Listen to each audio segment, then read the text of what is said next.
Meus amados irmãos, minhas queridas irmãs, a paz de Cristo Jesus. Amém. Eu quero agradecer a Deus por termos chegado em paz neste lugar, retornando aqui a visitar mais uma vez o companheiro, irmão e amigo, o sempre missionário Irlândio. Em João Pessoa fizemos uma boa parceria de amizade e Deus tem conservado isto. Eu sou muito grato a Deus, as boas amizades que Ele tem nos concedido. Conheço mais de 80% dos obreiros da Assembleia de Deus na Paraíba, por onde passamos pregando o Evangelho de Cristo, falando das coisas de Deus,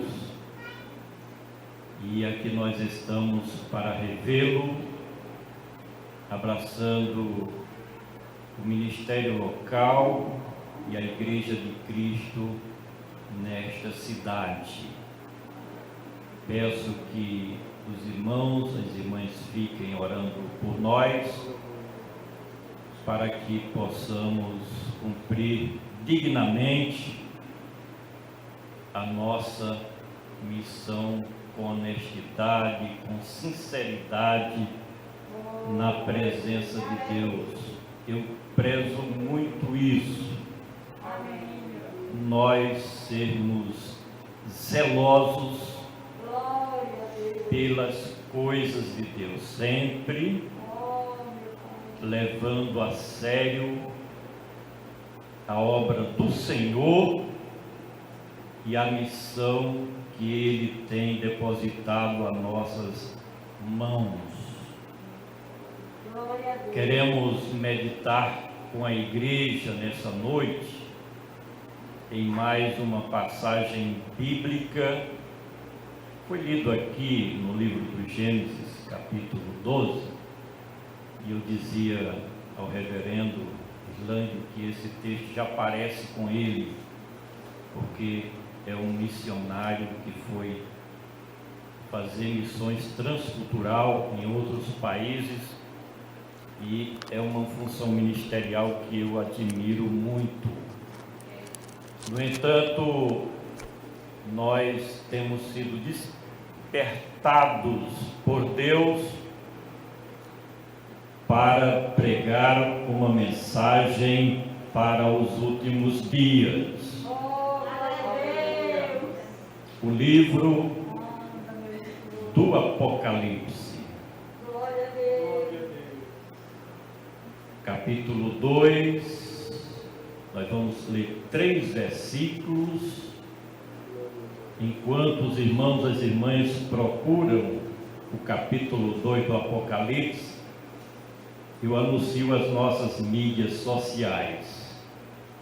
No Facebook nós temos 8 páginas cheias, com mais de 5.000 seguidores cada uma. Evangelista Francisco Amâncio, você pode encontrar e acompanhar o nosso trabalho. Estamos escrevendo um comentário expositivo do Novo Testamento. Já temos de Atos ao Apocalipse. E você pode encontrar também com mais ou menos 3.500 páginas no blog. Comentário expositivo do Novo Testamento. É o blog, Comentário Expositivo no Novo Testamento. E nós temos o canal no YouTube, Evangelista Francisco Amâncio, com mais de 700 mensagens, pregações e comentários bíblicos, que junto comigo você pode aprender a gloriosa palavra do nosso Deus. No Apocalipse, nós temos mais de 70 mensagens e comentários só sobre o livro do Apocalipse, que eu acho um diferencial no livro do Apocalipse. Eu digo que os evangelhos tratam da biografia de Cristo para a época em que o Senhor Jesus exerceu o seu ministério. As cartas são ensinamentos e doutrinas para a igreja daquela época apostólica também. O livro de Atos é um livro histórico que fala sobre as atividades dos apóstolos, por isso que é Atos dos Apóstolos. E tem o livro profético, o livro escatológico, o livro dos últimos dias. É uma mensagem viva para este momento em que nós estamos vivendo. Os comentaristas bíblicos, eles afirmam que mais de 90% do livro, ou do conteúdo do livro do Apocalipse, é futurístico, é escatológico, para os últimos dias. E eu pergunto, será que nós não estamos vivendo esses últimos dias? Acredito que sim. Hoje, até as pessoas que ainda não são evangélicas formam um coral universal na linguagem deles, dizendo: nós estamos no fim do mundo. Afirmam assim. E este livro, como uma mensagem viva, há a necessidade de nós meditarmos, estudarmos, nos aprofundarmos cada vez mais na sua mensagem. Eu quero ler com a igreja nesta noite, a partir do versículo 12, 13 e 14. Não vamos ler toda a carta a Pérgamo, vamos dividir, porque certamente Deus vai nos conceder outra oportunidade em outro lugar, e aí leremos na próxima pregação os outros versículos, que é o 15, 16 e 17, todo o conteúdo da carta de Cristo à igreja de Pérgamo. Até porque, se nós lermos todo o conteúdo, não dá para você explicar em nenhuma coisa nem outra, mas vamos ler o que nos diz esses 3 versículos da gloriosa palavra de Deus nessa noite, onde está escrito o seguinte: e ao anjo da igreja que está em Pérgamo, escreve: isto diz aquele que tem a espada aguda de 2 fios. Eu sei as tuas obras e onde habitas, que é onde está o trono de Satanás, e retens o meu nome, e não negastes a minha fé, ainda nos dias de Antipas, minha fiel testemunha, a qual o qual foi morto entre vós, onde Satanás habita. Tenho, porém, algumas coisas contra ti, porque tens lá os que seguem a doutrina de Balaão, o qual ensinava Balaque a lançar tropeço aos filhos de Israel, para que comessem do sacrifício da idolatria e se prostituíssem. Meus amados irmãos e minhas queridas irmãs, esta carta é uma das cartas endereçada a uma das igrejas, das 7 igrejas da Ásia Menor, em que nós identificamos problemas, dificuldades. E é assim em todo lugar do mundo, onde há seres humanos, há acertos e há falhas. Nós somos, enquanto estivermos aqui na terra, seres humanos. Temos os nossos acertos e temos as nossas falhas. E por que Cristo se preocupava com as igrejas ali na Ásia Menor, ao ponto de escrever essas cartas às suas lideranças? Porque a igreja é de Cristo. A igreja é propriedade peculiar do Filho de Deus. Assim sendo, ele tem uma preocupação especial com o nosso bem-estar espiritual. Não pense, os irmãos, de outra maneira. Atravessamos o ano passado com as maiores dificuldades que eu acredito da história da igreja em nosso país. E havia alguém que dizia: como será depois da quarentena? Enquanto os irmãos e as irmãs não podiam congregar em um templo físico como esse, ou a congregação ali onde está sendo reconstruída, Deus cuidava de você em cada detalhe, principalmente da sua fé,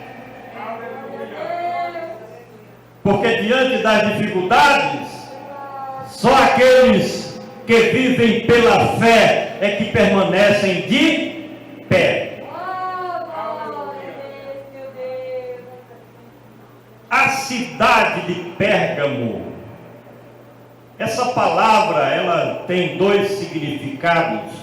O teórico, quando fala de exaltada, Pérgamo, cidade exaltada, cidade elevada.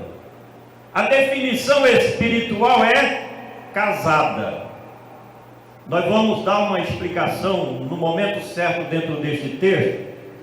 Essa definição de casada. Mas nós aprendemos no versículo 12 que Cristo Jesus foi quem enviou essa correspondência para elogiar, para corrigir, mas também para fazer promessa à sua igreja naquele lugar. Por isso que ele diz: escreve. No versículo de número 19 do capítulo 1, ele diz para João: escreve as coisas que tem visto, as que são e as que depois dessas hão de acontecer. O livro do Apocalipse é uma revelação completa. A pergunta é: para quem foi dirigida esta carta, como as demais do livro do Apocalipse, capítulo 2 e 3? O próprio versículo 12 responde: ao anjo da igreja. A segunda pergunta é: quem era o anjo da igreja? Referência nas 7 cartas. Era a liderança local. Era o pastor local da igreja. E eu pergunto: Jesus sabia do nome da liderança local? Sim. E por que Jesus não colocou o nome do pastor?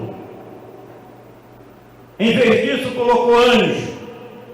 E por que anjo? E não pastor? E não o nome próprio da liderança local? Anjo significa mensageiro.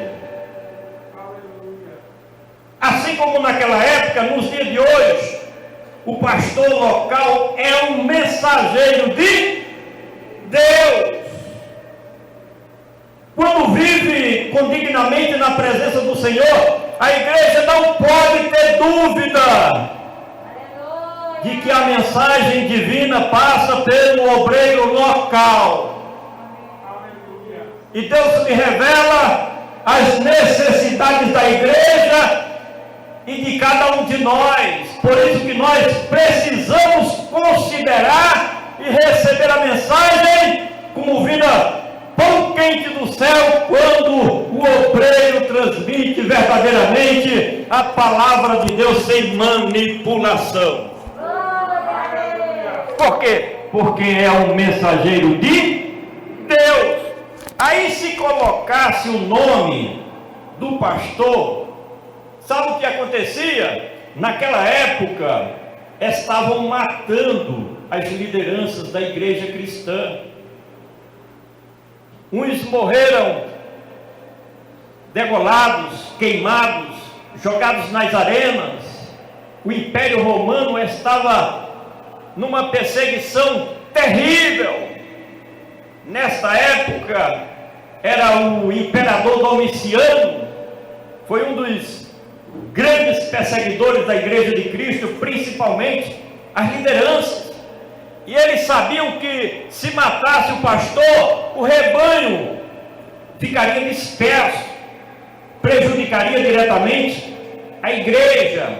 Aí João, por orientação de Cristo, não colocou o nome da liderança local, porque se colocasse, o Império Romano ia lá e matava o obreiro, e matava o pastor, e matava a liderança local. Mas a igreja, quando recebeu o mensageiro, ele sabia quem era.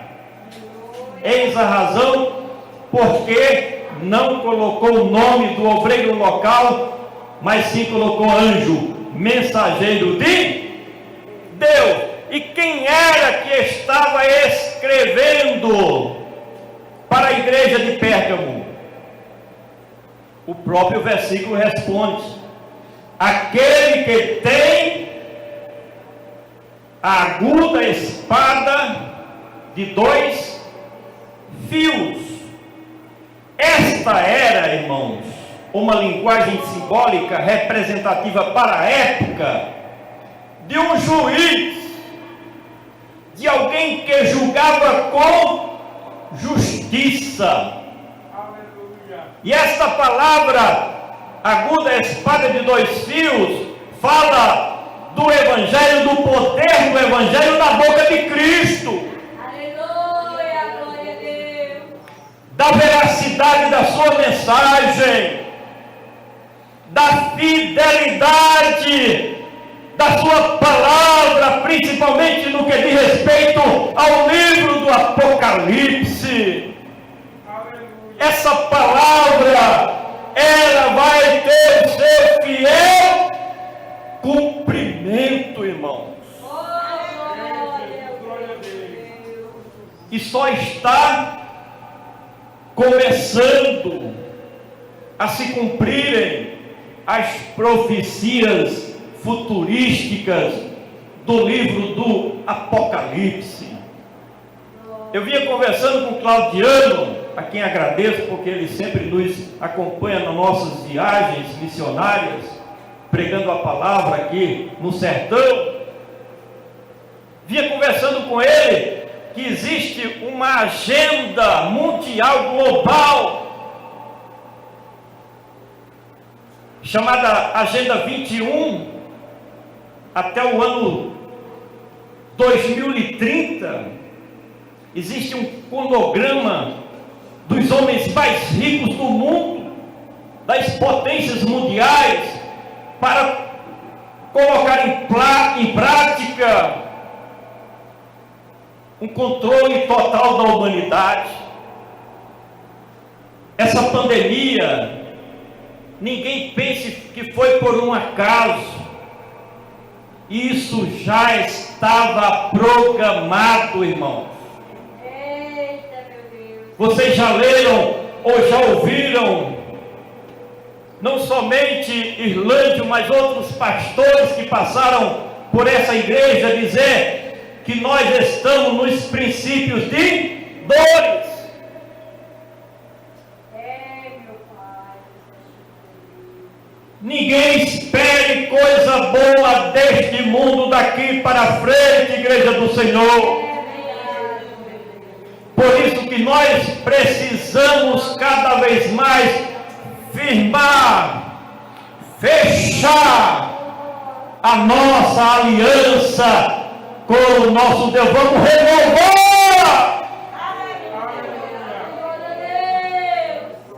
Eu renovei. O ano passado eu renovei a minha aliança com Deus.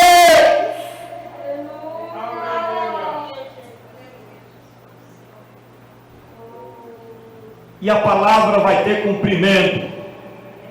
João viu no capítulo 1 Cristo glorificado, e ele diz que da sua boca saiu uma aguda espada de 2 fios,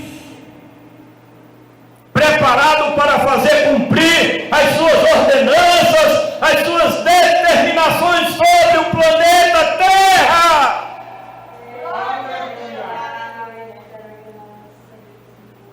Eu quero pular do versículo 13 para o 14, para de forma rápida falar sobre a dificuldade que a igreja de Pérgamo atravessava naquele momento.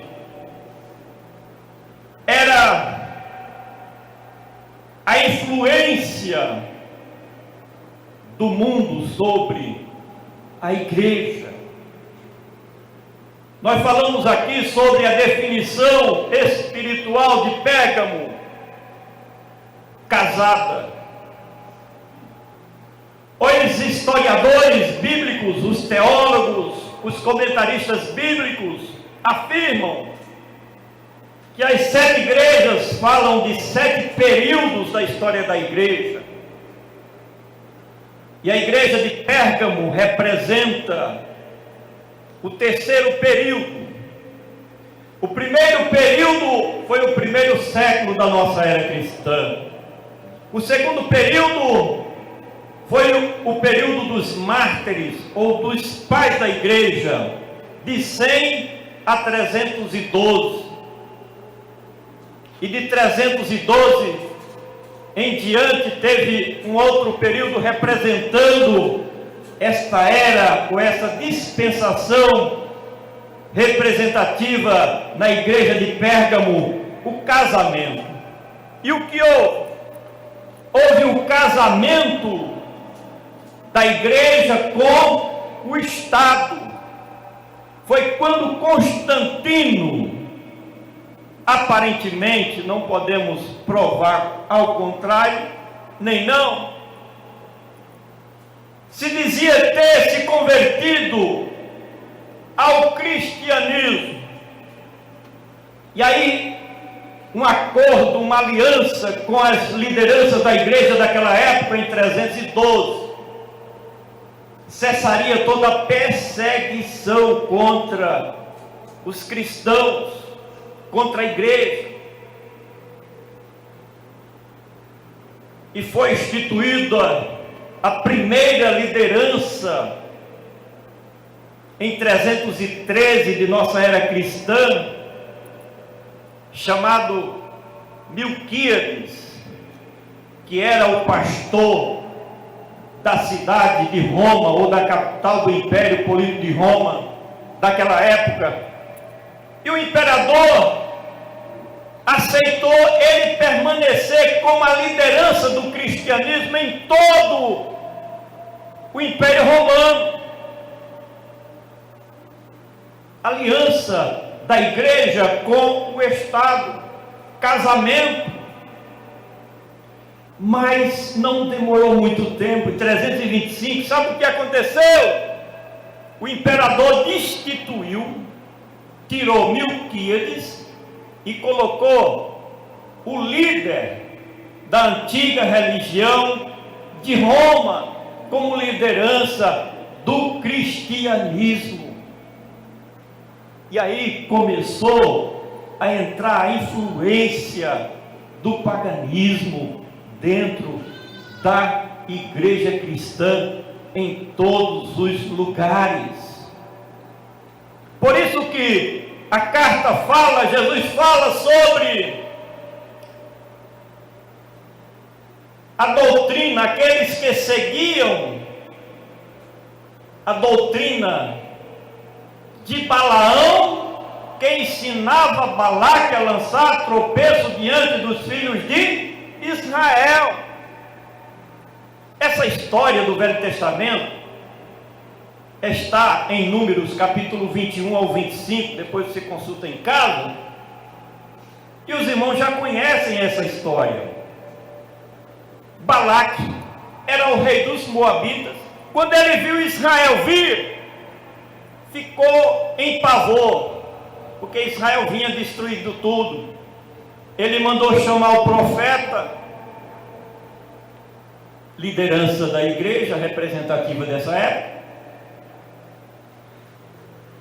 e tentou burlar, comprar com presentes e com recursos financeiros o profeta para amaldiçoar o povo de Deus. Era lançar tropeço. Deus não aceitou, o profeta ia amaldiçoar o povo, Deus colocava bênção, porque a igreja é intocável, o povo de Deus é intocável. Glória a Deus, meu Pai. Aí o que é que acontece? Não teve jeito, mas a cultura judaica diz que depois o profeta Balaão, ele começou a ensinar a Balaque a lançar tropeço. Como? O exército, aí ele deu o seu recado para o rei: olha, manda as moças mais bonitas, mais lindas,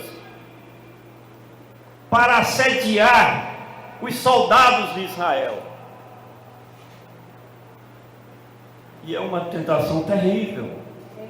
Eles caíram, e depois que caíram, aí passaram a sacrificar aos ídolos, aos deuses, às imagens de esculturas dos pagãos. O que estava acontecendo na igreja de Pérgamo? Influência dos políticos, representado na pessoa de Balaque, que era o rei dos Moabitas, em alguém que estava dentro da igreja, sendo usado pelos políticos para influenciar negativamente a igreja de Cristo.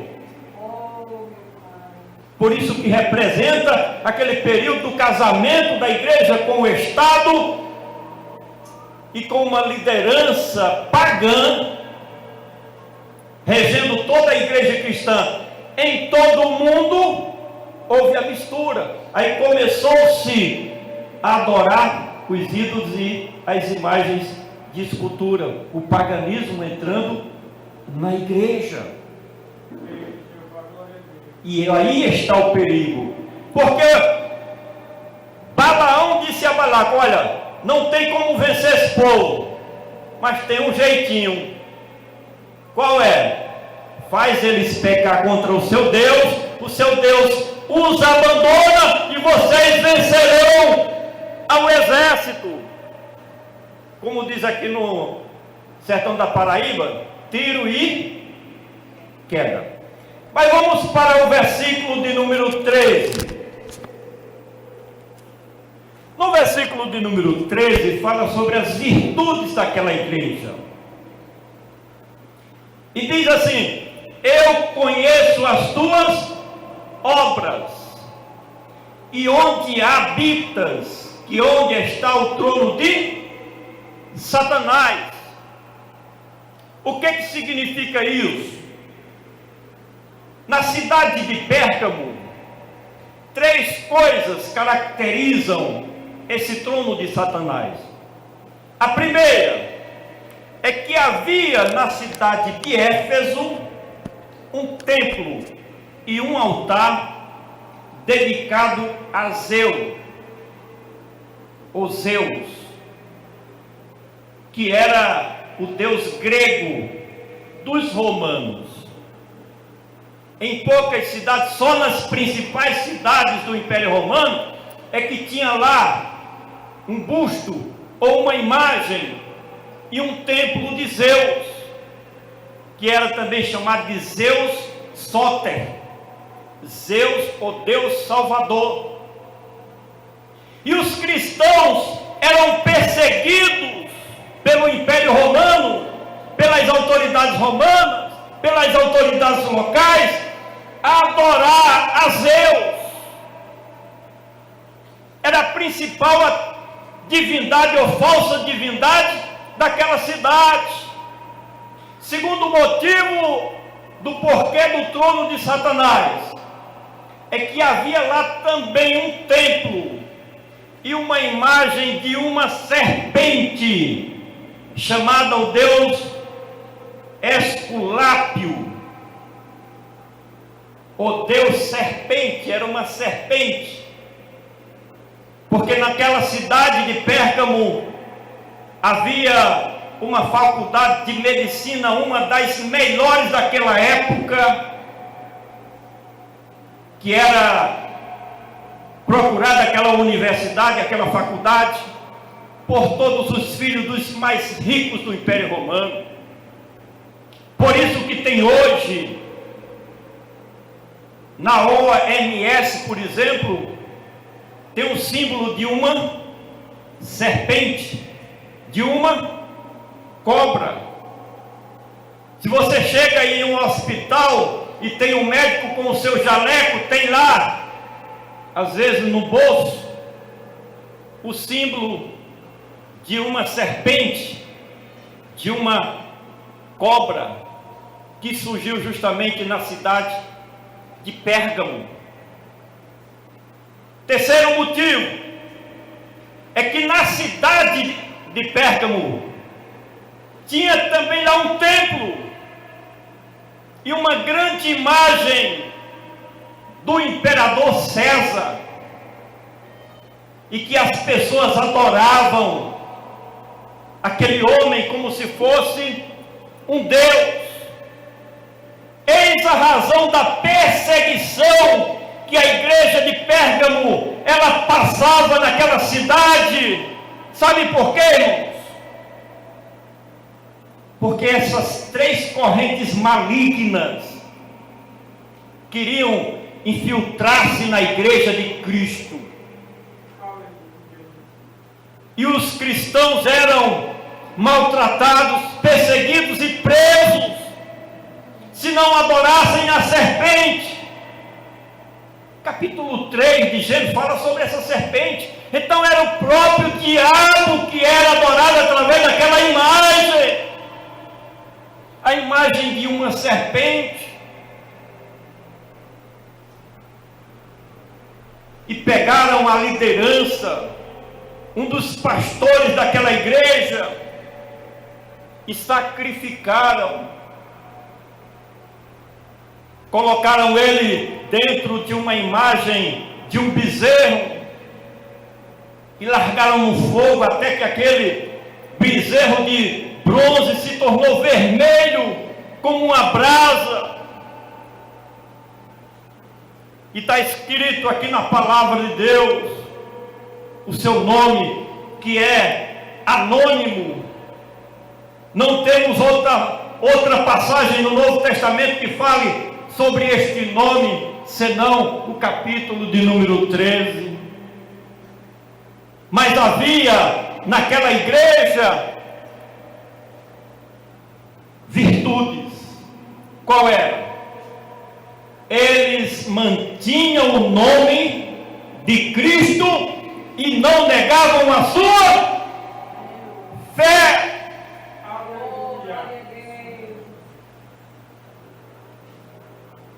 Podiam matar, prender, perseguir, maltratar.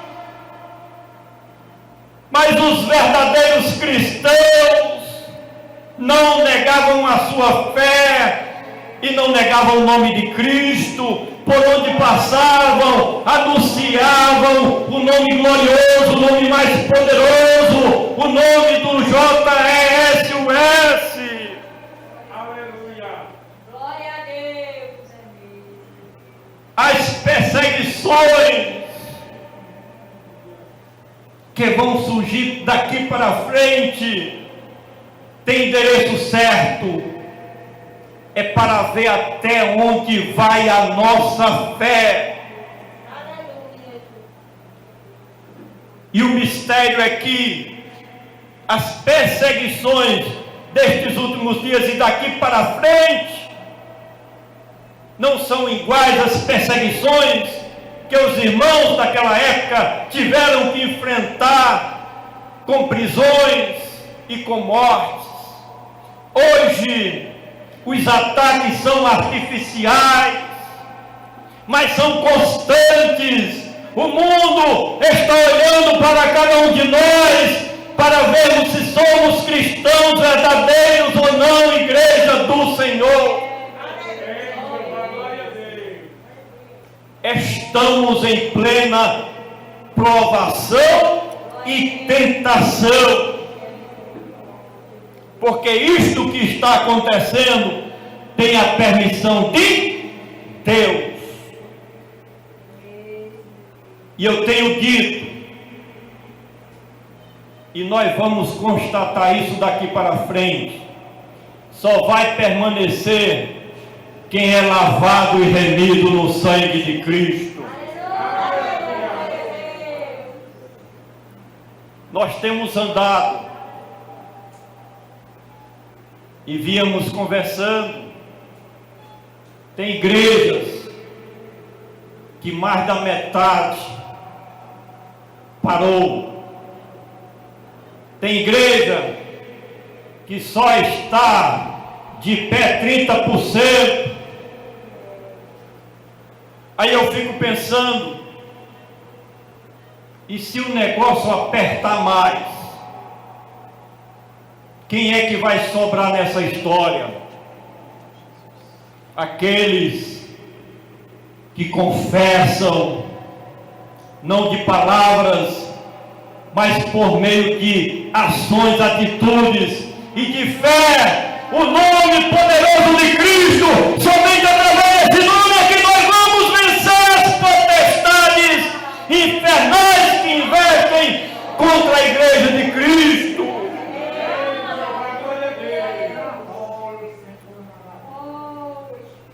Antipas, um mártir daquela igreja, e Jesus dá testemunho a seu respeito. A minha fiel testemunha. Aleluia, louvado seja Deus. Testemunha, a minha fiel testemunha. Talvez ninguém acredite nem em você. Talvez muitos desprezam a você. Talvez ninguém te veja. Mas eu quero finalizar esta mensagem nesta noite dizendo que o mais importante é quando você chegar nas mansões celestiais, se deparar com Cristo, e a Bíblia diz que Ele vai dar testemunho de nós diante do Pai. Imagine aquele momento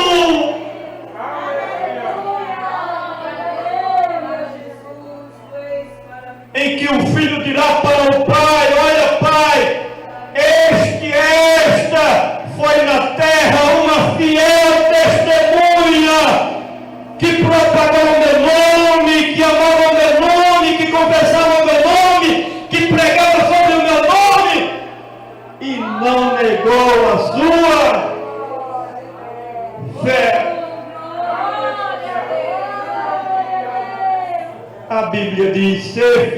até a morte e dar-te-ei a coroa da vida.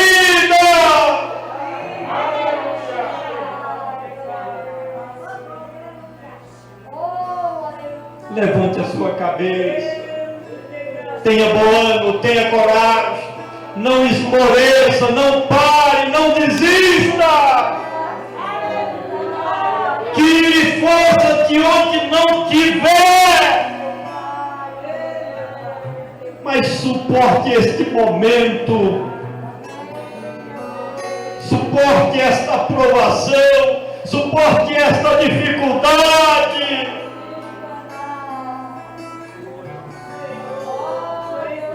O inimigo não está investindo contra os que são do mundo, os que são seus já. Ele vai investir daqui para frente. São os fiéis da terra, aqueles que buscam o reino de Deus em primeiro lugar e as coisas que são de cima.